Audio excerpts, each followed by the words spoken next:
There we go.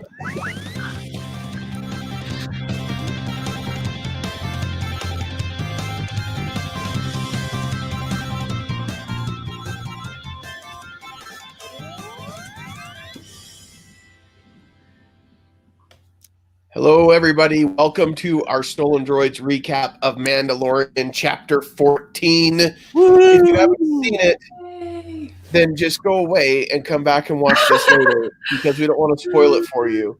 I don't even want to say the name of the episode until we put that spoiler warning on there. And so if you haven't seen it, go watch it and then come back and enjoy this. Now that I've said that, I was ready to turn it off after the name of the episode came up. When it was like the tragedy, I'm like, nope, not doing this. I'll be totally honest. I didn't even look at the title. I didn't even know it until you just said it right now. I didn't even look until after. Don't look at the title until after the fact because there's always going to be some kind of spoiler, especially the description. I don't read descriptions. Yeah. Well, so I've noticed that Disney Plus has started. Like for the first couple of days, the description is like the Mandalorian and the child continue on their adventure through the galaxy. And then like that's all it says. And then when you go back later, it'll have more of a description of what the episode was about. Still a little too spoilery, if you ask me. Yeah, that tells us so much. Erica and I disagree on spoilery stuff. See, to me, that's what I've come to realize. When it comes to stuff that people say, oh man, it was really good. I'm like, great. Now I have the expectation that it's going to be really good. For me, everything is a spoiler and I'm a terrible person. I wouldn't say a terrible person. I think that's a little going too far. It's just what happens in my head. So I keep really, really low expectations so that I'm pleased with no matter what happens. Well, I think it's safe to say that if somebody had told you this was a really good episode, you probably would have been okay. Because I don't think it was disappointing at all. Nope. I will say this has been my favorite episode out of all the episodes. Really? Yes. Wow. More than the Ahsoka episode. Wow. I don't think I have a favorite, to be honest. I'm easy. I just like them all. Like, yeah, there are some that might be like a little bit down here, but like for the most part, I'm like, they're all great. I love this show. Jason says this episode was a 4.9. Jason, what was last week's episode? Give us the rating for last week's episode. He won't give this a 5 because Ahsoka wasn't in it. Right. Remember? I mean, that was his requirement. Million, gazillion, 100,000. He said something like that. I mean, she was in the recap, though. So technically she was in the episode. We saw her. Fix it. Yep. Saying. So this was a really good episode, and I really enjoyed it. I think the reason it was short, it was like 30 minutes long. Way too short.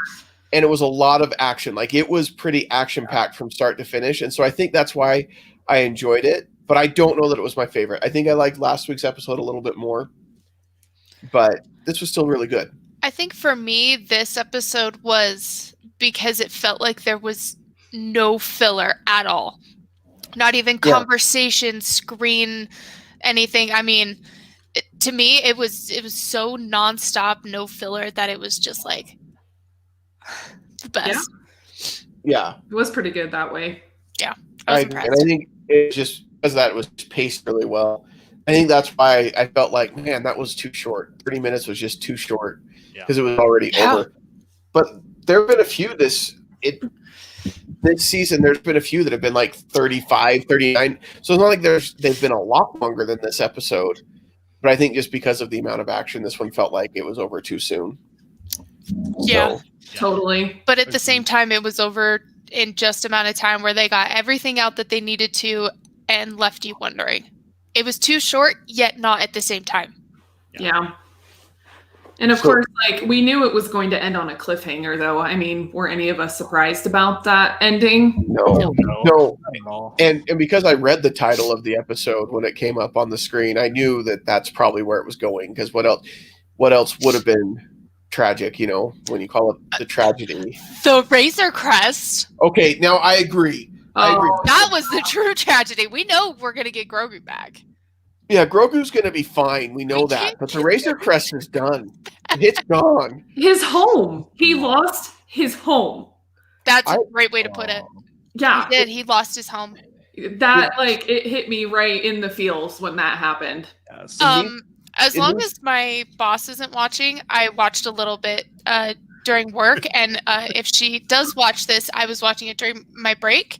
And I was doing some work. I kind of look over. I'm like, okay, let's give it 2 or 3 minutes, and like there just blows up, and I go, both hands. My eyes start watering. I was like, oh yeah.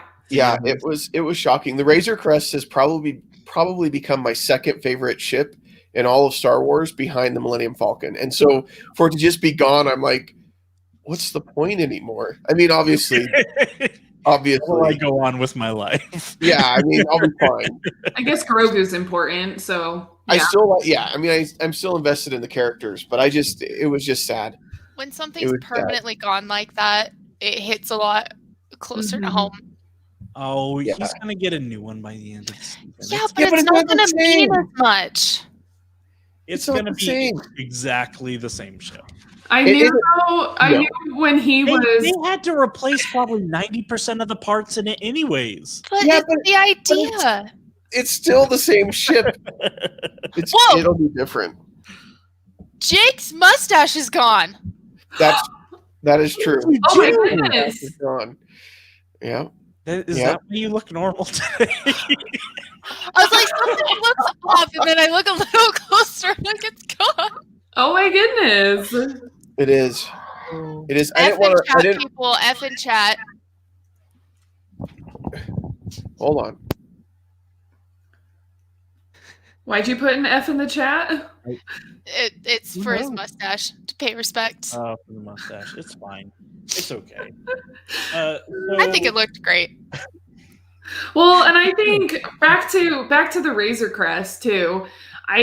When he was like going through the wreckage and like looking for stuff, I knew as soon as he started looking at stuff, I was like, he's gonna find that little silver ball, and he's gonna be like, I really treasure this now. Yep.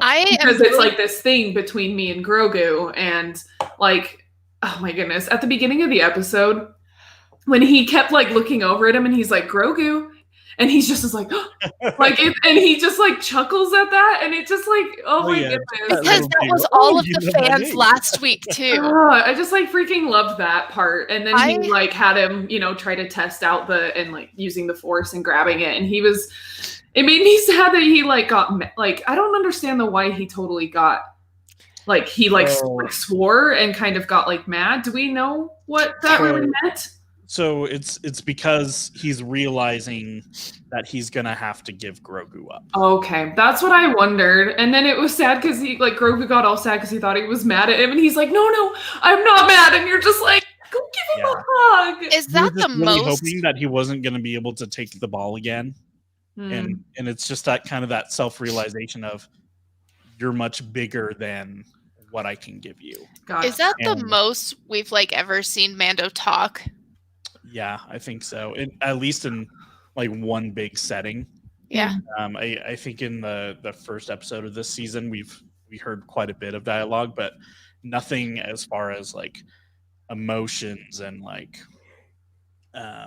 actual like self-realization and struggle.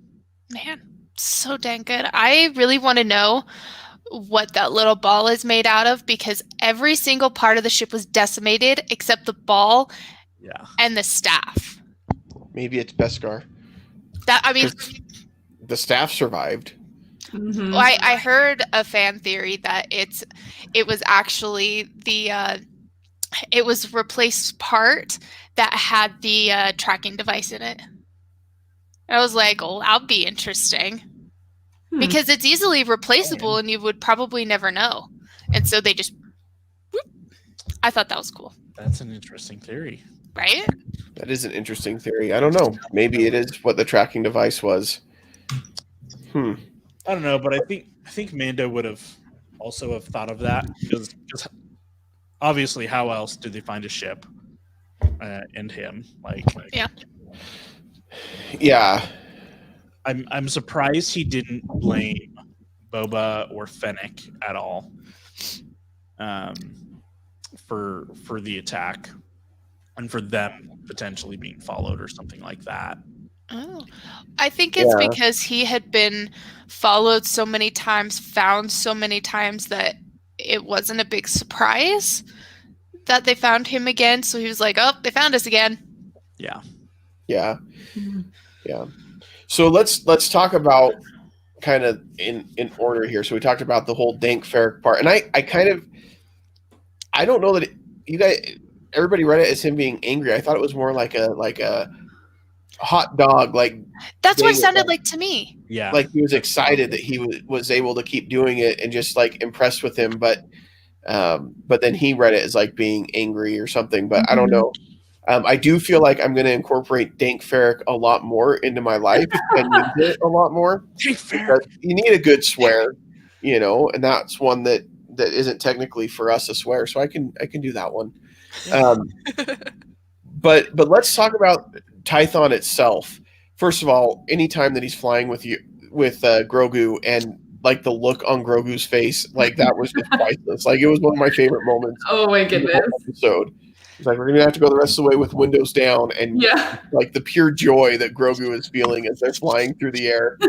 I'm impressed they found a planet that looked just like Southern California. Weird. Wow. Weird how that worked out. I just think it's weird that Southern California's got a Jedi temple in the middle of the desert. Right. Like it's got that joke from New Rockstars. That's not mine. Oh, that's funny. Well, I think it's interesting because they do a lot of the filming in the, what do they call it, the void, or so they don't have to. They can minimize the amount of crew and everything like that. So it's been good for COVID for that reason. But obviously something like this, they needed to go outdoors, but they're not going to travel a whole lot because of COVID. So obviously they went close to home and filmed it. But this is one of the few times that we've seen an ancient Jedi site like this in live action. I mean, I think the closest is where Rey is training with Luke and where he's got the sacred texts and things like that. But other than that, this is kind of it. And it was. What did you guys think? Would you count the temple in Rebels where? So live action. Oh, live action. So animated, we've seen quite a few cool sites in Clone Wars and in Rebels, but live action, I think it's kind of this, and then where Luke and Rey trained. Yeah, I think you're right. Yeah, and I completely forgot. So Tython is actually in Jedi Fallen Order. Is it? Yeah, it's actually one of the planets that you go on and explore a bit. Does it look like this in the game? Well, it makes me think. It does not look like that. It looks a lot like a little more civilization, but not really. It is kind of an abandoned planet, but there's still a lot of life there. But it was making me think, what if they try to bring Cal, the main Jedi character, into Mandalorian? Oh, that would be really interesting. Yeah. I've played a tiny bit of Jedi Fallen Order, maybe like an hour, maybe 2 hours worth. It's not like I like the Star Wars world and stuff, but like the actual gameplay is not totally my jam, but it was still like a really good game, and it sounded like really interesting characters. So I mean, that would be really cool if they brought some of them into it. My brother-in-law played it. It looked fantastic. I know Cal has been really popular as far as characters go. He's, Jedi Fallen Order came out earlier this year, but he seems to have really. Was it last year? Mm-hmm. He seems to have really resonated a lot with Star Wars fans who have played the game. So that would be interesting. It would be weird because Dave Filoni has really drawn a lot on the animated Star Wars that we've seen up to this point, and so that would be kind of going outside of that a little bit by drawing on the game reverse. But it's possible. I wouldn't be surprised if they did, because it's good material. It's good stuff to draw from. Yeah. And it's not the Skywalkers over and over again. Exactly. Yeah. I twitch. I don't know. I still think we're more likely to see Ezra than we are to see Cal. Yeah. Just because just with what Filoni's done in the past with, Rebels drawing a lot from Clone Wars, and so far what we've seen in The Mandalorian has been either Rebels or Clone Wars related that he's drawn on. But who knows? I would love for it to expand. So. I have a question for viewers, listeners, whenever you listen / view this. Who would you want to play Ezra? Oh, I want to know that. That's a great question. Yeah, that's a good question. I hope it's like a lesser known actor. I hope they don't bring in somebody that we all know. Like, I think it'd be cool to maybe give somebody else a chance to be a part of the Star Wars world. Be in C-list actors only. Yeah, like, it's been cool that they've brought in, like, Rosario Dawson, who was great as Ahsoka. Like, she hasn't been in anything huge, really. People knew her, especially people who are Kevin Smith fans knew Rosario Dawson, but it wasn't like bringing in a Scarlett Johansson or something like that. Yeah. And so I think something along those lines would be kind of cool, but we'll see. I don't know. They've gotten the casting so right so far on the series that I kind of just trust that whoever they get, if it's Ezra, would be really good. Yeah. So. Oh, yeah. I hope we see. I think it would be awesome if before the season ends, if we see another Jedi. Whether, like, besides Ahsoka, like, I think it'd be cool to at least get one other one just introduced. I mean, because the way that, like, Ahsoka was like, yeah, go to this Jedi temple and just let Grogu just kind of, like, put the force feelers out and see what. Force feelers. That's going to go right up there with Peter Tingle. And so, like, I feel like that totally opened up the window for us to see other Jedi besides her. Yeah. Like, it just kind of hints at it, and so, like, I hope we see a Jedi before the season ends. I agree. It opens a lot of doors for potential storylines, whether it's Mandalorian or it somehow would leak into, like, an Ahsoka spinoff. Yeah. And I don't think we'll see one this next episode, because I think it's still going to be kind of centered around Yay, Tracy, thanks. # force feelers. With Mando and then Boba and Fennec. I think we're going to see things around them for a bit. And then also, of course, who they announced that we're going to be probably seeking out here. What was his name? They could do kind of like a clever thing where it's like, we think the episode's going to end, but it's like black for a couple seconds. Then it comes back and, like, somebody's on their ship and they're like, I feel a disturbance in the force, something silly, yet so minor that doesn't take much. I could see it kind of being, so last season we got the closing scene was Moff Gideon cutting his way out of the tie with the Darksaber, and everybody who had seen the Darksaber, their jaws just dropped, because it was like, here it was in live action and we get to see it. And I'm not even going to comment on the comments that you've got going on with Tracy. Yes, Obi-Wan is dead. Come on, guys. He's definitely dead. He became one with the Force. We saw his death on screen. All right. But we kind of got that last scene of him standing on top of the TIE fighter with the Darksaber, and it was just like I wonder if, this season ends on a similar kind of thing, and that's kind of how the Jedi is revealed, whether it's Cal or Ezra, and he kind of just, or if it's a female, they just show up, and it's just like, oh, that's not who I was expecting. There they are. And then that's closing credits, and we have to wait until October of next year to find out how that's probably what they're gonna do. I would, yeah. They love doing those cliffhangers, Yeah. And so can we go back to the force feelers? Yeah, let's go back to the force feelers. Did you guys so when they first got to that Jedi temple and there was just that rock sitting in the middle, and he just sets Baby Yoda on the rock, and he's just like, okay, let's see what happens, and then Do your thing. What did you guys like expect that to happen, or what did we think was going to happen, I was sitting there like, touch the rock, and he finally touched the rock, and I was happy. Yeah.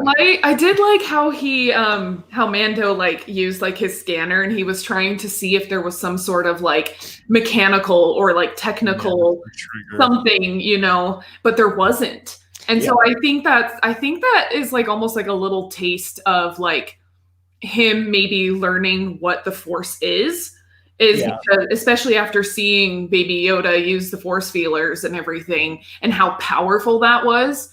Like, I bet he later on when he kind of learns more about things, he'll probably be like, oh, okay, yeah, it's not something like technical like I think it would be. Mm-hmm. Yeah. That's a really good point.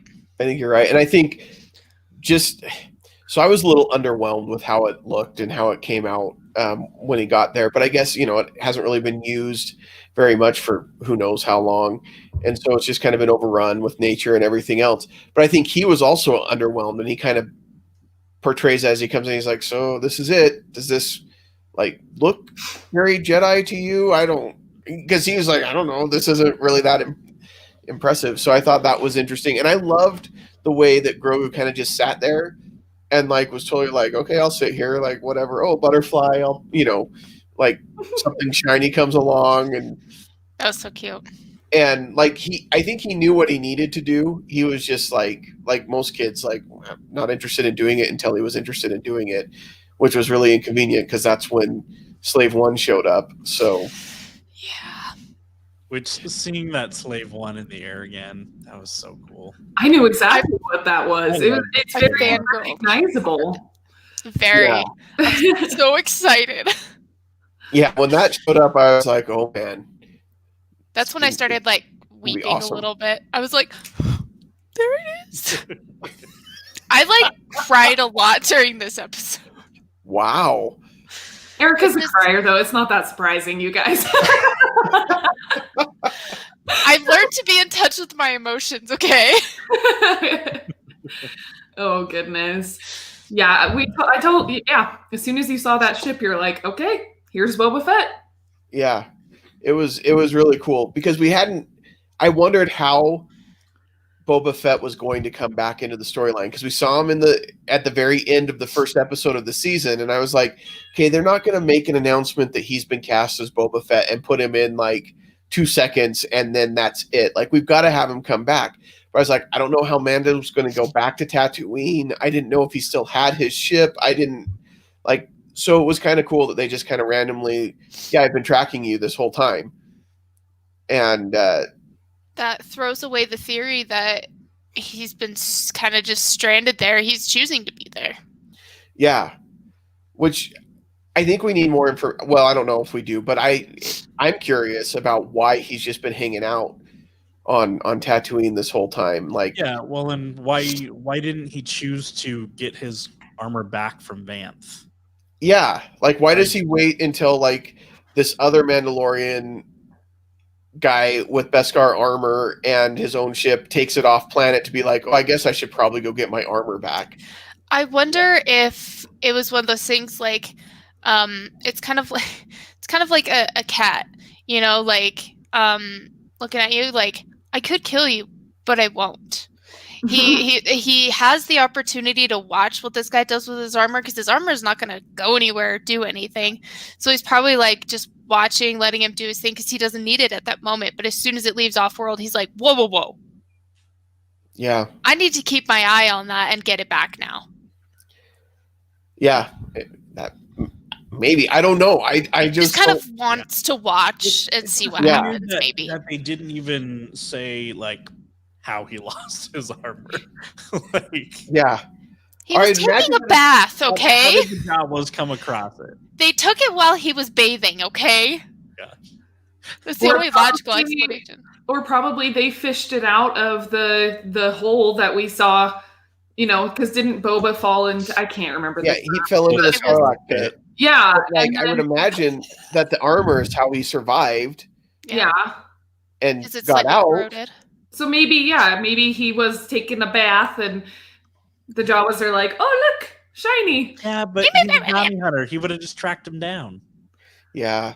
We need more information on why he didn't just get his armor back earlier. Yeah, Because it was enough for him to chase Mando down across the galaxy, but like And wasn't hire enough to Fennec. get from Cobb Vanth, who like Cobb Vanth is great, but there's no way he's going to stand up to Boba Fett. And because we've heard all these stories about how great and bad Boba Fett is, but we hadn't really ever seen it on screen until this episode. And Tracy brings that up. He says, and Boba finally got to show he's the bad A we always thought he was. Like, we got to talk about that because we do finally get to see him be Boba Fett and see how awesome he is. But like, he could have taken Cobb Vanth. I need more information, and I don't know if we'll ever get it. Small town sheriff that kind of figured out how to use his armor. Like, Boba's gonna immediately know how to work around coming out of his armor. I love the difference of seeing Cobb in the armor versus Boba putting it on again. It was like, yeah, I've got a bit bigger, burlier, but like I still look fantastic. Well, and Vanth couldn't even fill it in. No, I legit thought it was a child when it first came out. It's like, why is there a child wearing his armor? Yeah, exactly. So when Boba and Fennec show up, and I love when Mando asks him if he's a Mandalorian. He's like, I just want my armor. And he's like, are you a Mandalorian? And he says, I don't give my allegiance to anyone. I'm just a simple man making my way through the galaxy, which is what Jango says previously in the series. And I was like, that's so cool to have him call back to that. That got the feels kicked up all over again. It was so cool. I was like, I had just finished weeping, and I'm like, oh, here we go again. Well, and we never knew that like Boba actually went back and got Jango's armor. Yeah, that's another good point. Going through and like showing that codex that he had actually linked that together. Yeah. What would be really cool is Disney. What I found is Disney's, Marvel, and a bunch of stuff, they like to do these one-shots, even if it's like behind the scenes at Disney World, something like that. They really like doing their one-shots. I think it would be really smart to do like a 15-minute one-shot about Boba getting his armor or something small like that, just to fill in the gaps. Just quick one-shot to fill it in. That would be nice. Can we just get some Mandalorian shorts throughout the year? That would be great. Oh my gosh, that would make this next year much better. Right? You just like every now, like just like a surprise. They're like, surprise, here's a little 15-minute snippet. Have fun. Yeah. That would be cool. But he was Hashtag Erica weeps. So 2 hashtags we've gotten out of this so far: Force Feelers and Erica weeps. So, but I love though that when we really get to see him, like I love it when we get to see him in his armor again. That was really cool. But even before that, as he is taking out the stormtroopers, which can we ask the question? Because I've asked this before. What does their armor actually protect them from? Absolutely nothing. I don't remember, like, as I was watching it and seeing him literally shatter the armor, I was like, have we ever seen it so brutal before? And I was like, no. I was like, this is the coolest thing. And then I started weeping again out of just like excitement. I was like, this is so cool. I'm like, oh, he shattered it. I was like, he shattered it. And then, like, kind of towards the end, like, shatters the helmet. Like, he's like shattered part of their soul. And like towards the end, when he's walking by one of the troopers that are on the ground, his legs all like another direction. You can see the helmet just caved in. I was like, this is so neat. I was like, this is so brutally exciting. Yeah. And there's got to be some significance to that staff that he was using.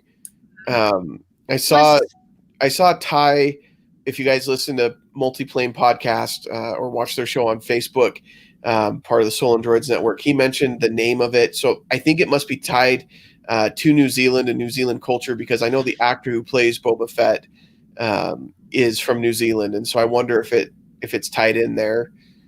I probably should have researched it before we talked about it on the show. Cool though. I have read about it. Yeah, it definitely looks like it's like a real thing. And boy, did it look like it had some serious heft and took a lot of effort to wield, and that thing was destructive. Yeah, Ty said on there that it's a Mao Rako. That's right. Bitch. I remember New Rockstars talking about something like that. It was, it's beautiful, and I need one. It's a martial arts based traditional weapon. Yeah, That's cool.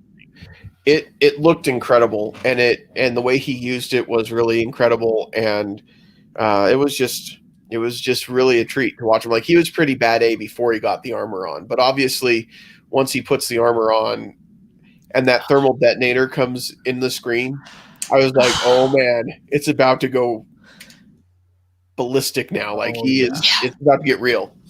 And he's like, I've had enough of this crap. Let's get this over with. Where did the thermal detonator come from? Where did they get a third rocket? They had that on the Slave One, and he like ran between the Slave One and the Razor Crest and got that, because that definitely did not fit in. He has with a rocket, or he has a.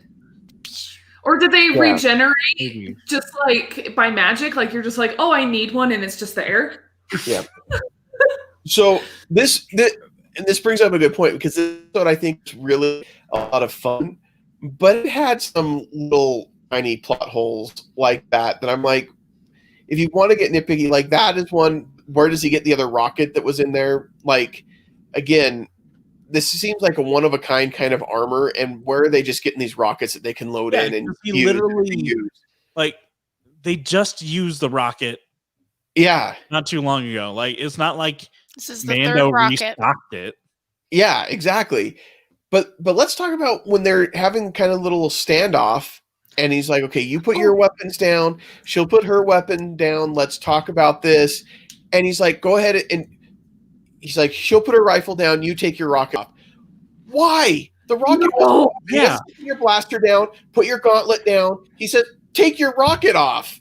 Yeah. Oh, and then he I don't want you to fly away, but you can kill us if you'd like. It's possible that the rocket could allow him to maneuver and do a lot more damage with the rocket, but I had an idea. Down. Don't put the whistling birds or whatever they're called down. No, it was put the jetpack down, because later we need you to not be wearing that so you can't get back to Grogu in time to save him. Like, that was the only reason plot-wise why it happened. But it was just so transparent in the moment. I'm like, oh crap, he's going to need that later. I had an idea about where he's getting another rocket.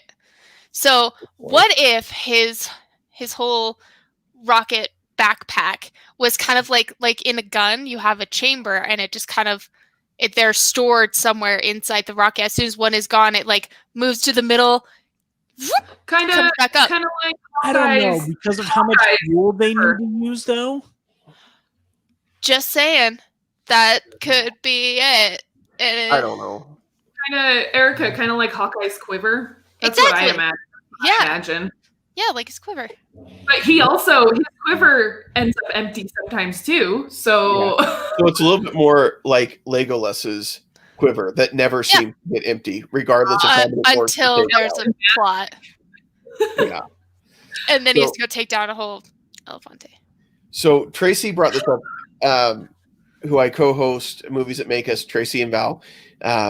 We recorded an episode earlier, and he said, and he has been watching, he gave us the Force Feelers hashtag.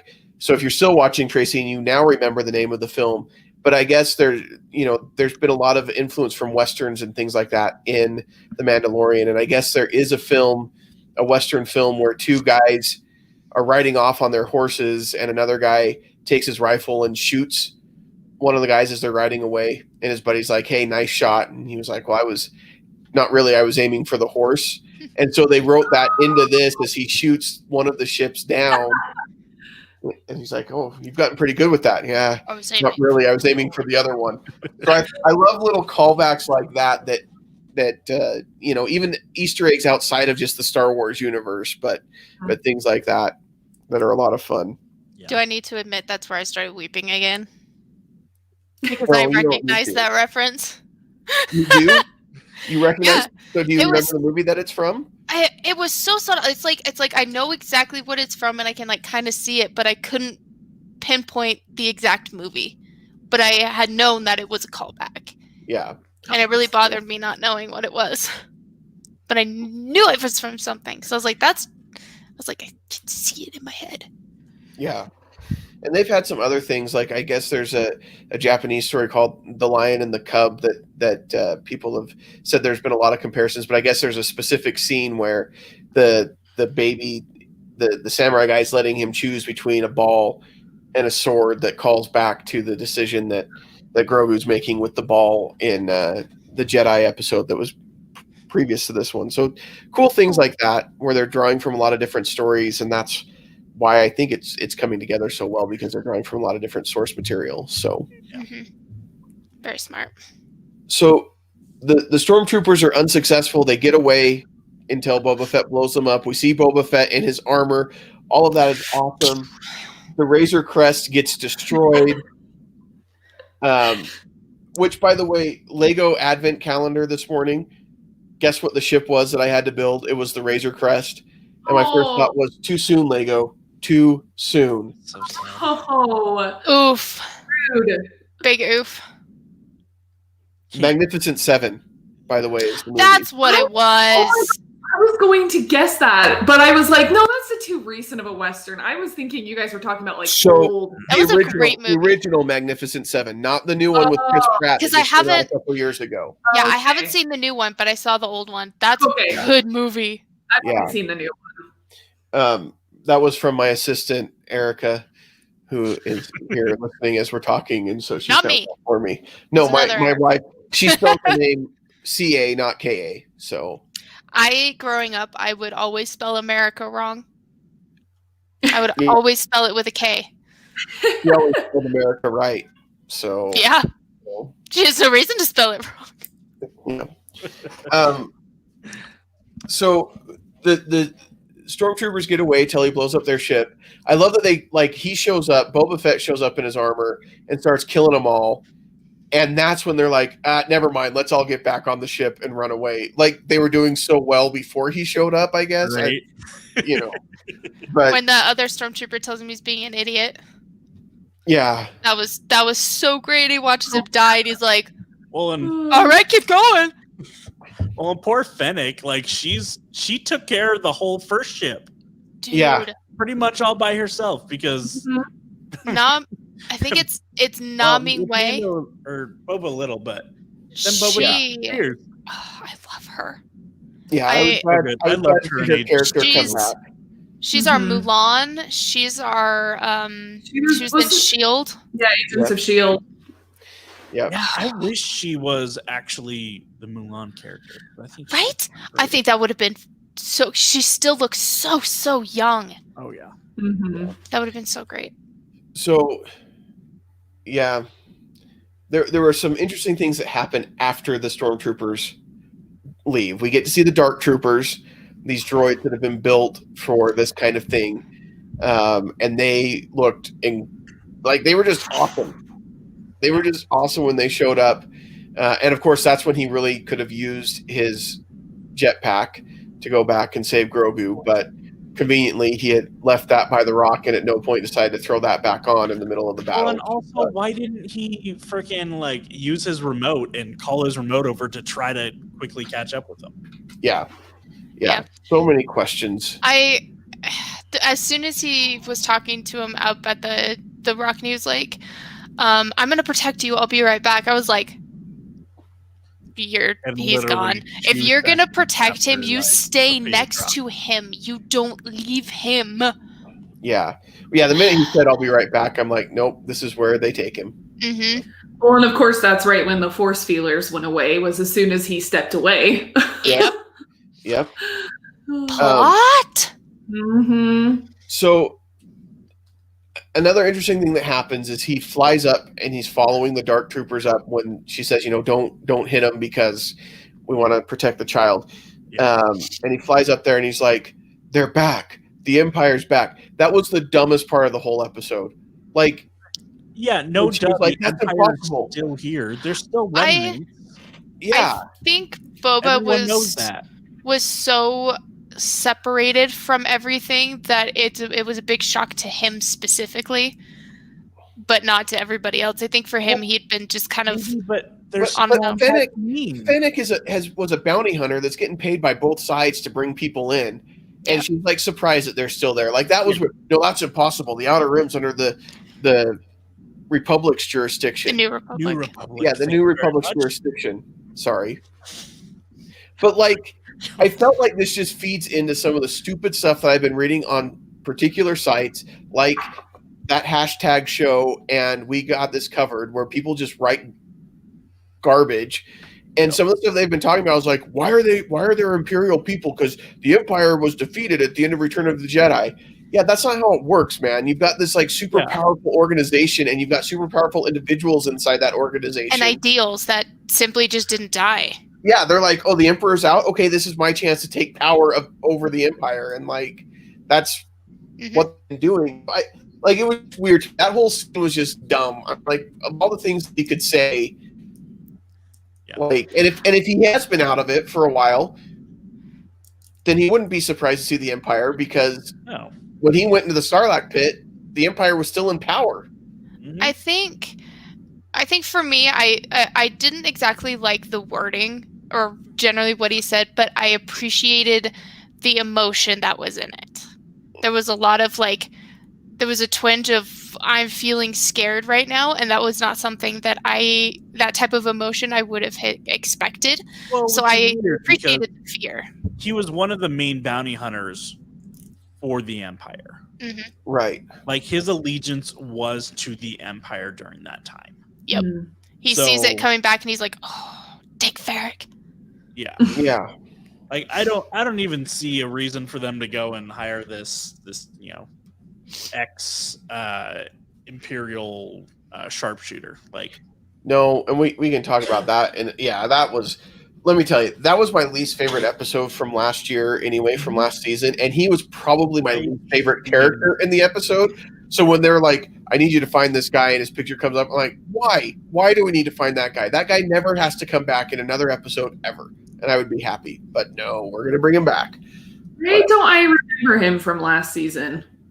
What episode? It was the Prison Break episode. Oh. Was he the prisoner, or was he one of the people? He was one of the people. So he was the one that had like the robot gun arm thing that on his back that would.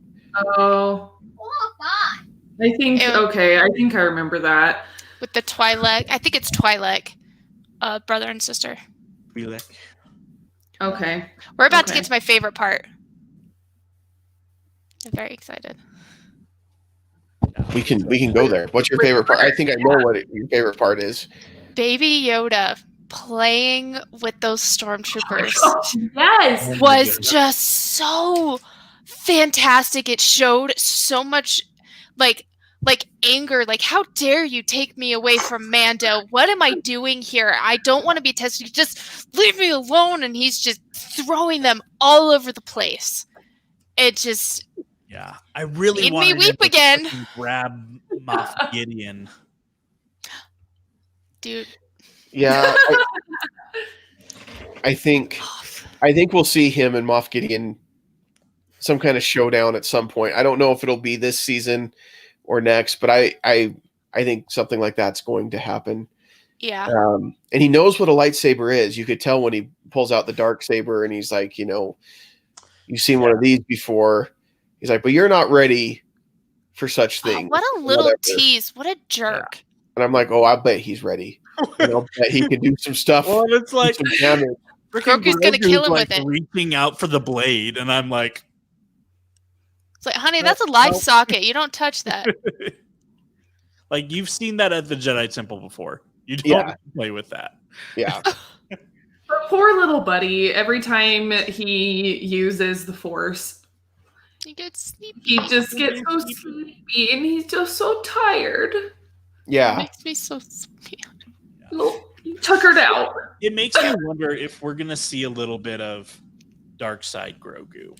Oh yeah, I think that right there was a taste. Like, are we gonna see Grogu just like snap Moff Gideon's neck with the Force or something. Oh my gosh. Choke him out.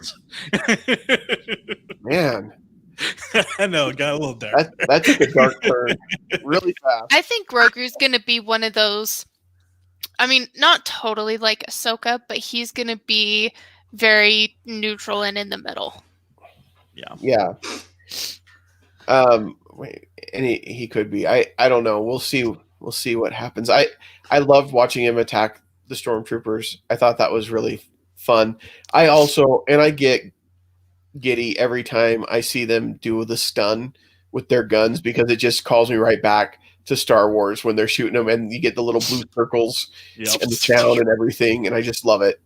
And so, although I didn't like it when they stunned him, but at least it was just stun, and then they put the shackles on him, and so I mean they need him alive. So he lifted the gun, and I was like, that better be set to stun. I know. I was like, he better check his settings. Sure. That's he accidentally killed Grogu. Well, then he would immediately die. Missed. Got it to kill, so that is true. The only reason that they're able to hit them when they're using the stun is because it's such a wide radius. Yeah, it's because it's a big circle. Somebody should have thought of that with like their kill setting too, so that it would be more accurate. It's a radius.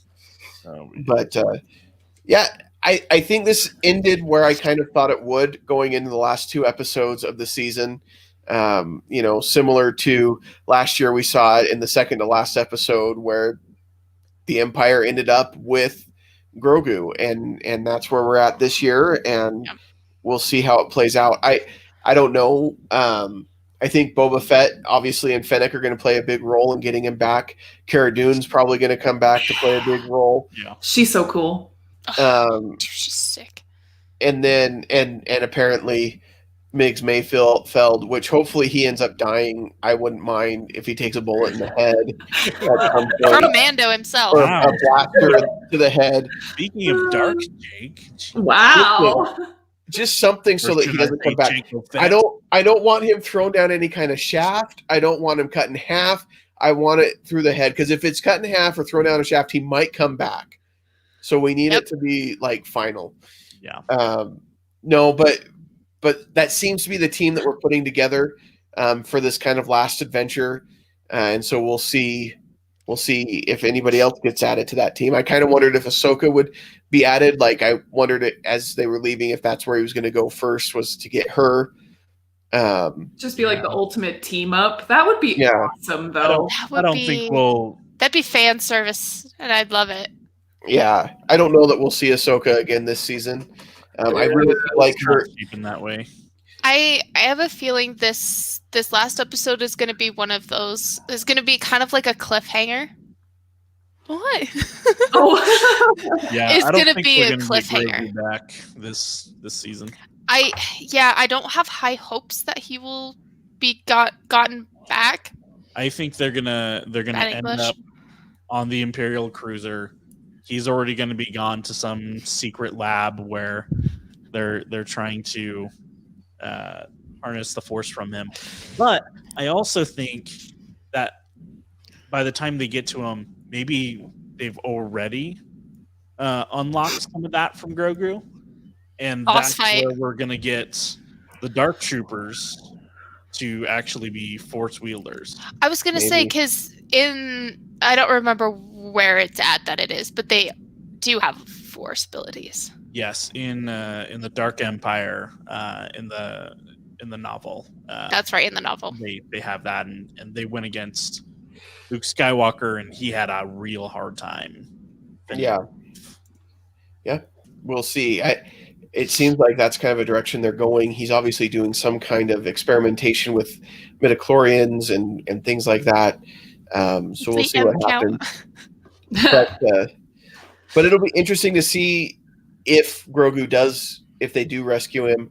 I still think we might get the hero shot of a Jedi at the end that shows up to help. Mm-hmm. And I think that'll kind of I think whatever happens will set up what happens for next year. And I do think it's going to be a cliffhanger that's going to be a really long 10 months. Or it's going to be like right at the end when they're like all hope has failed and you're looking at how much is left in the episode and you're like, they have like 10 seconds. What's going to happen? And then we get like this close-up shot of like a cloak and a hand and a lightsaber and everyone's like, ah! And that's all we get. No! I think that would be fantastic. Something like that. That would be awful. Yeah, that sounds like... Nolan! It's so cute. It's so cute. He's like, you guys are talking about me. Pretty much. He knows. All right, so what do you guys give this one rating-wise out of 5 Mando helmets? Oh, man. Can I do 5.1? This truly was my most favorite episode. I loved everything about it, especially bringing Boba back and his fighting and the emotion with Mando and Grogu playing with the stormtroopers. It was so jam-packed with stuff that constantly made me weep. Hashtag Erica weeps. Hashtag Erica weeps. Hashtag Erica. I would. Oh. Go ahead, Marley. Yeah. Okay, thanks. Sorry. I would probably give it. I probably give it a 4.8. It was still really good, and like I really enjoyed it. It was definitely action packed. I wish it was longer than 33 minutes. Like I remember seeing how long it was going to be, and I'm like, no, like we need more. But at the same time, there was so much that happened in that 33 minutes, and it did go by fast, but like it was still sufficient, I feel like.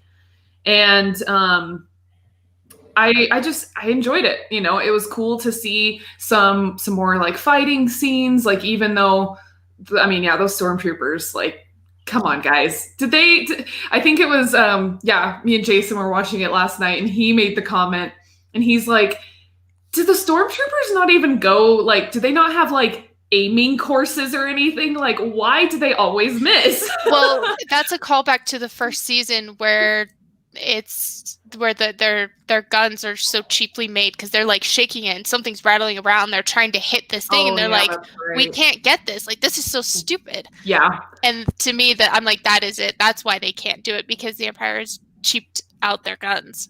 Yeah. Give them a real gun and they'll be much more efficient. I probably don't give this episode a full 5 just because, like, yeah, it was really good and I really enjoyed it, but I wasn't like, this is my favorite episode. Yeah. I don't know. I just enjoy it overall. So, yeah. What about you, Colin Fett? I would say like a 3.5, 3.8. Wow. Whoa. There's just a lot of random, like, all right, bye. Plot hole. See you guys. There's just a lot of random plot holes and stuff. I did love all the action and stuff, but this episode to me was just very. You could tell what's gonna happen before it happens. Yeah, I think I watched it yesterday, and I really liked it after I watched it. But then I watched it again this morning, and that's where you start to like. It's one that if you watch it more times, I think your score will go down just because you'll pick out some of the stuff that you're like, okay, that doesn't really make a whole lot of sense. For me, there's no way this is going to be anything higher than a 4, and I might be in the 3.8 range as well because they destroyed the Razor Crest. You lose a full point just for destroying the Razor Crest because there was no reason to do it. But to me, you gain a point for feeling, for emotions. That evoked a lot of emotions in people, and I enjoy it when shows do something like that. Spoilers for The Last of Us Part 2. You have 1-2 seconds when they straight up just kill people out of the side of your eye. Like, boom, that side main character is gone. Stuff like that really shocks people and doesn't happen very often because people are afraid of like the repercussions of like, how did you just straight up kill a character like that? So unexpectedly. And to me, I really, really enjoy when shows do that. And so as much as devastated as I feel about the Razor Crest, I was also weirdly impressed that they did that because it invoked a lot of emotions and it was a really brave thing to do. And I thought it was a good choice. Well, if you guys have feedback that you want to give us and tell us what you thought about this show, you can do that in the comments here under the video, or you can send us feedback to feedback@stolendroids.com and let us know your thoughts there. We will be back next week to talk about the penultimate episode of this season, the second to last, chapter 15, before we get to chapter 16, and we'll see what happens then. We'll see if Erica can hold it together that long without losing too much. I'll let you know. I'll be like crying in the episode. I'll send you guys a photo of myself, just like It's gonna be a struggle. my eyes bloodshot. All right, play us out, Colin. Make Pax dance.